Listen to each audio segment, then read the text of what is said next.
So how do you rise to the heights Eminem has achieved? It starts in underground hip-hop clubs like this one. As you battle for respect, you gotta have faith in yourself because you're starting from the bottom up.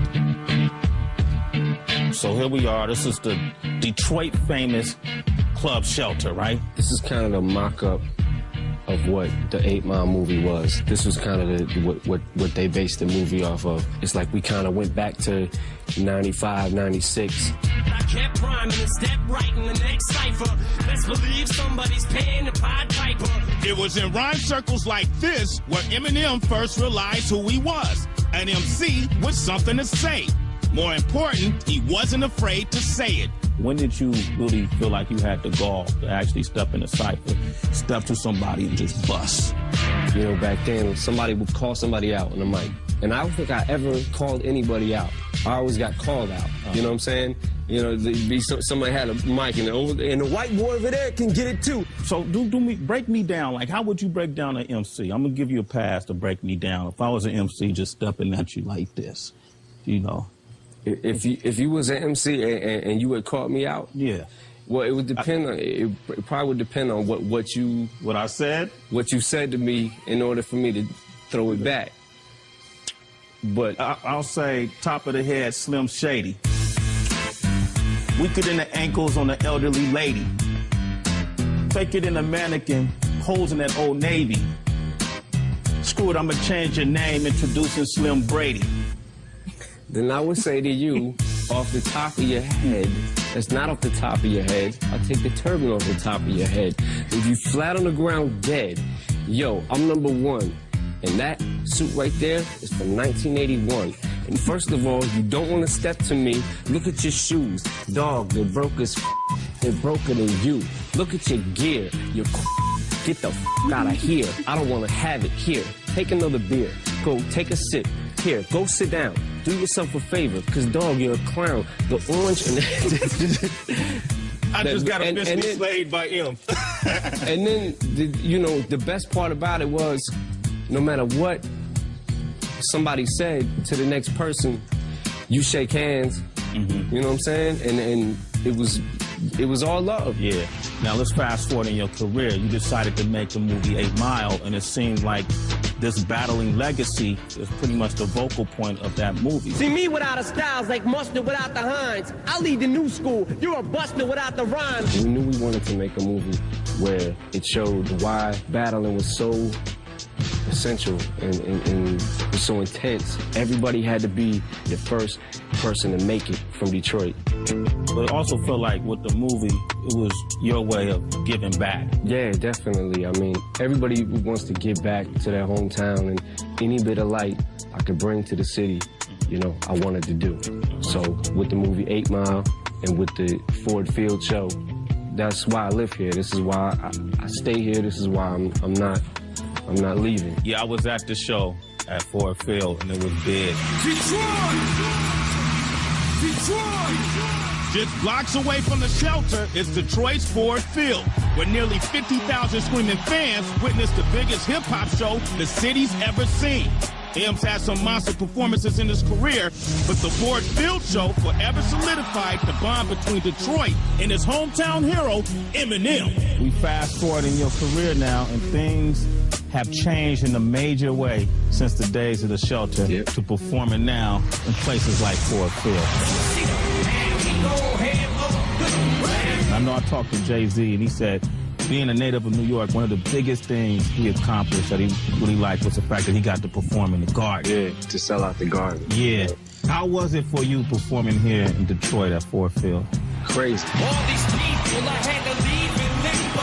I'm back now, caught the release the sequel. This many people at once was insane. Yeah. You know, I was at the show. All right, that's right, Eminem. Come on, man. This is big. I actually sat somewhere up there. Those were the VIP seats you guys gave me way up at top, but I had a good view of the show. Oh, I didn't do that thing, man. It's all right, dog. I'd have had you up front, you know, on the side of the stage or something. You know what was great about being right there I was with the people from Detroit, and I kid you not, I saw grown men who had to be in their 40s to little kids who probably were 7 or 8, and every age group in between, singing along with lyrics. And to watch the reaction from this whole stadium of 45, 50,000 people react to you and watching you evolve to this point, I realized that your power has reached the apex now. So when you... That makes me nervous. Yeah, you should be. So what did that feel like for you when you saw these people react? What goes on in your mind? Because you're a kid from a trailer park, you know? Right. I mean, that is exactly what was going through my mind. It was like the power. You know, I always want to feed off the energy of the crowd. And the crowd was just ballistic. You know what I'm saying? Like stadiums the size of this and just packing them and selling them out. Mm-hmm. You know, it's amazing. Just when you think it can't get any bigger, it just keeps getting bigger. Does anything transition for you as an artist? Now you realize I have all this power. I can move it to the left, I can maneuver it to the right, and all of these millions of people who bought my records will follow. Listening to your new album, you have the record Mosh. Come along, follow me as I lead through the darkness, as I provide just enough spark. Now, Mosh is probably the most political I've seen you get, where you actually put yourself out on a limb and made some serious statements. What was the message, first of all, in Mosh that you wanted to get across? Even though Bush is reelected, with what's going on in the war and, you know, what he's got our country into, you know, I felt like I'd be letting a lot of people down if I did not come out and speak out. No more blood for oil, we got our own battles to fight on our own soil. And again, it's one man's opinion. It's my opinion. And last time I checked, you know, I had freedom of speech, but I felt like it was my duty to at least let people know the way I felt, and that's the way I still feel. Until they bring our troops home, come on. Can we expect to hear more records in the future that make these kind of statements from you? Well, I mean, we'd have to see. It depends on the state of the world, and I usually try not to get too political. Yeah. You know, Mosh was just, I felt it at the time. I felt I wanted to say it and get it off my chest, and that's been the story of since my career began, I think. Mm-hmm. Well, it makes an impact, because at the shelter you had a microphone. Now that you reached this point in your career, it's like you got a megaphone, and when you say things, everybody's gonna hear, right? Josh saying things, then all of a sudden comes out of space and says a line about my daughter. And when it got to that level, that's when it got crazy to me.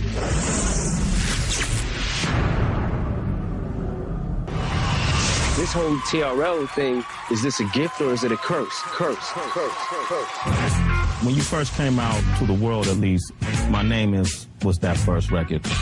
My name is... Why was it such a milestone to have that video played on TRL? I didn't, you know, 100% understand what TRL was. And I didn't realize it was so driven by kids.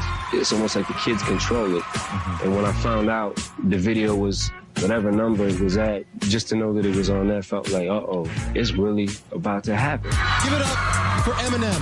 When Eminem returned to TRL just a few years after his debut there, the love from fans was overwhelming. I think we have to bring the shades down. In the history of MTV, I've never seen anything quite like it. A little overwhelmed? A lot overwhelmed, but you know, I don't make pop music.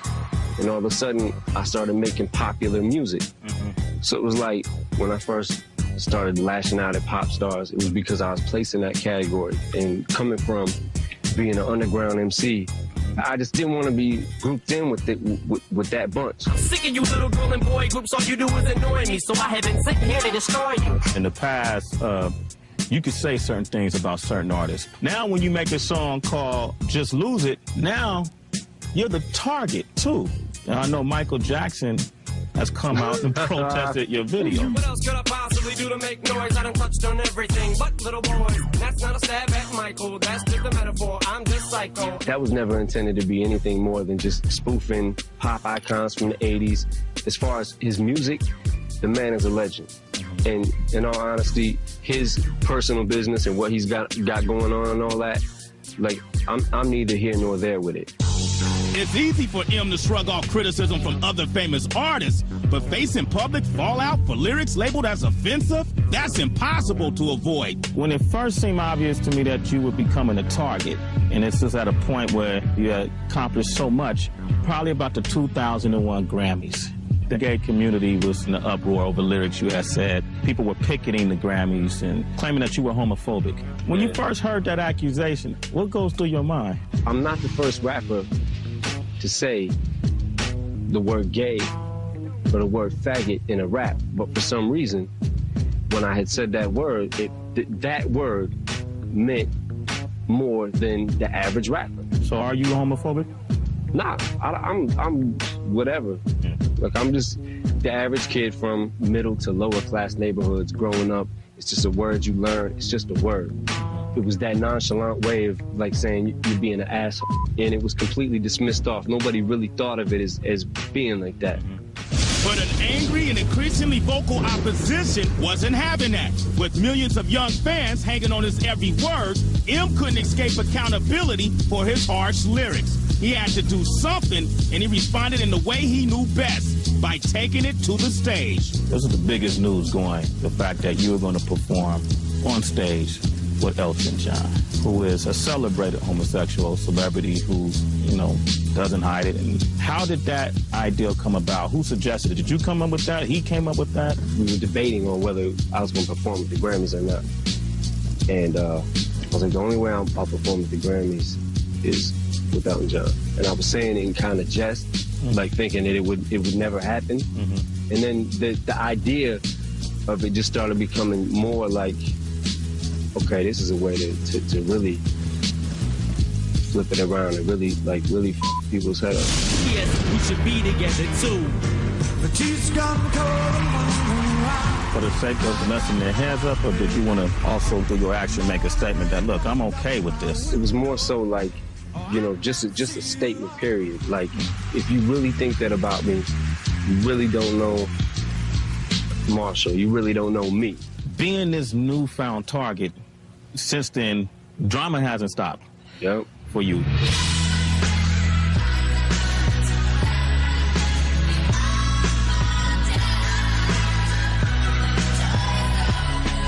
You have a song called Toy Soldiers on your new album, and you confront a lot of issues in a very introspective and real way. There used to be a time when you could just say a rhyme and wouldn't have to worry about one of your people dying. Toy Soldiers is about, like, just walking away from the beef. It's like, look, I'm done. I'll walk away from it all before I let it go any further. For the Shady Aftermath G-Unit family, beef has been a constant. From the melee involving G-Unit Aftermath at the 2004 Vibe Awards, to M's beef with Source magazine owner Benzino, to the well-documented feud between 50 Cent and Ja Rule. Now I've inherited 50's beef, he's inherited mine, so now he can't be on the cover of the Source magazine because I got this beef over here, you know, and he's being attacked by Ja saying things about me, then all of a sudden comes out his face and says a line about my daughter. There's a certain line you just don't cross, and he crossed it. I heard him say Haley's name on the song and I just lost it. And when it got to that level, that's when it got crazy. This ain't what I'm in hip-hop for, it's not why I gotten it. The phrase to me, Toy Soldiers, it's symbolic to all of us in this rap game just being pawns, almost, it feels like. Heads of record labels and stuff like that, they benefit off this, you know what I'm saying? And they go home at night and they can sleep, knowing that they're selling records, but meanwhile, we're really out here. And it's usually the innocent people that really ain't got that much to do with it, besides the fact of affiliation with us, they end up getting hurt or killed. Do you lose sleep thinking about that? Yeah, I lose a lot of sleep thinking about just stuff like that. Trying to juggle, trying to maintain a certain amount of fame and wanting to be able to have a label and be able to create, you know, a whole food chain, but also at the same time wanting to be a father. And if there ever comes a day that I would have to pick one or the other, you know, I already know what it would be. You know what I'm saying? I would walk away from all of this if I had to. You know. For your daughter? For my little girl.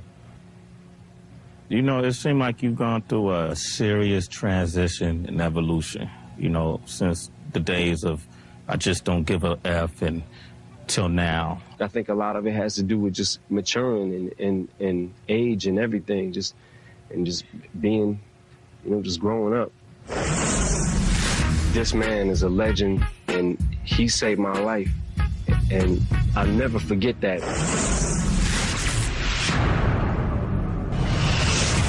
5 years after the Slim Shady LP, it's time for Eminem's encore. Today, he's one of the most successful rappers of all time. But it wasn't that long ago when Eminem was just another hungry rapper from Detroit looking for his big break. During one of the open mic nights, EPMD was up there. You know, we were so geeked to get in there and play our demo. So we caught them in the elevator, and we had a radio with us, and they was like, you could tell they was, you know, in a hurry to get somewhere. So they was like, yeah, it's cool. You know, keep up the good work, whatever. And just by them saying that, and just by us seeing them, you know, that was a big moment for you guys. It was a little bit starstruck. He didn't know it then, but Eminem would soon be getting more than just words of encouragement from hip-hop's heavyweights. Just a couple of years later, little-known Marshall Mathers got a call from the Godfather himself. Clear the story up. How did you and Dre meet? The legend has it that when I came out to L.A. for the Rap Olympics, Dre had heard me. You know, I had an EP pressed up, and he had got my tape from Jimmy Iovine and was driving in his car or something, and Dre said as soon as he heard it, threw it on, he was like, yo, where's he at? And the rest is history. And there it is. Okay, so you're a broke, hungry rapper, you feel like you'll never blow up, and suddenly you're in the studio with the greatest producer in the history of hip-hop? Come on, man. Was you surprised by the chemistry you guys had in the studio? I mean, what was that like the first time you came in? Were you nervous? And I was anxious, too. Like, everything that he threw a beat onto was just like, yo, let me go in the booth. And if I didn't have something that went to that beat, I'd write something right then and there. I knew that I had to give it everything I got to the 10th power. I mean, this man is a legend, you know what I'm saying? And I got so much to live up to. I gotta be the illest. Coming real, it's the next episode. when you guys teamed up, it seemed like it was mutually beneficial because, you know, Dre is Dre. Hands down, one of the best producers ever. But you also helped him be relevant. Would you agree? Dre has said that to me before, but like in a real sense, I had nothing, and Dre would have been cool. Dre would have been straight without me. You know what I'm saying? If it wasn't me, you probably would have found somebody else. But he saved my life, and like I never forget that. Dre's influence on Eminem has yielded more than just platinum-selling albums. Not only has the eager student become one of the game's hottest producers, but he's also become quite the teacher, mentoring hip-hop's newest megastar, 50 Cent. It seemed like, when you look at it from the outside in, Dre seemed like a big brother to you, and you seem like a big brother to 50. Is that fair to say? Yeah, it kind of does work like that. I'm able to, like, soak up what I've learned from Dre, feed that to 50. And 50 in turn is able to do that and feed that to G-Unit. In hip-hop, a lot of times when crews start to become successful, they end up breaking up. In the case of you, Dre, and 50, you guys seem to be even more cohesive the more success you achieve. I mean, what's the secret? The secret to it is basically loyalty. When me, Dre, and 50 get in a room, it's like no envy, no jealousy, and that's what happens with a lot of crews is like somebody may get a little more light than the other person, and then that person gets jealous and wants to go off on their own. We really don't chip off it, like, at all. Basically, you're a guy who came from a trailer park to becoming today the biggest recording artist that's out in the world. What is it that you dream about doing now? What do you aspire to do? Is people for me to stop thinking that I came from a trailer park because I didn't grow up in the trailer parks. I did live in trailer parks for a short period of time, from here and there, but I bounced around a lot. But my contribution to this game is to help the growth of hip-hop and build it. From the pioneers since Run DMC to the Beastie Boys to LL, they all played a part in my upbringing just as well as I may have in, you know, Lil Jeremy from Idaho, who we don't know about right now, is 13 years old, you know what I'm saying? Coming up, that next white kid or that next rapper, period, to just keep hip-hop expanding. That's what's up. Man, it's Once always good again, talking to you, man. Always. Thank you. I just want to say for the record, too, that I won that battle we had earlier. Slim Shady. Weaker than the ankles on an elderly lady. I really didn't appreciate you saying my clothes were bummy. Because to me, you look like... crummy, and you look like a dummy. And yo, you're dressed like a mummy. Because your head's wrapped from here to your tummy. Anyway, y'all get the idea.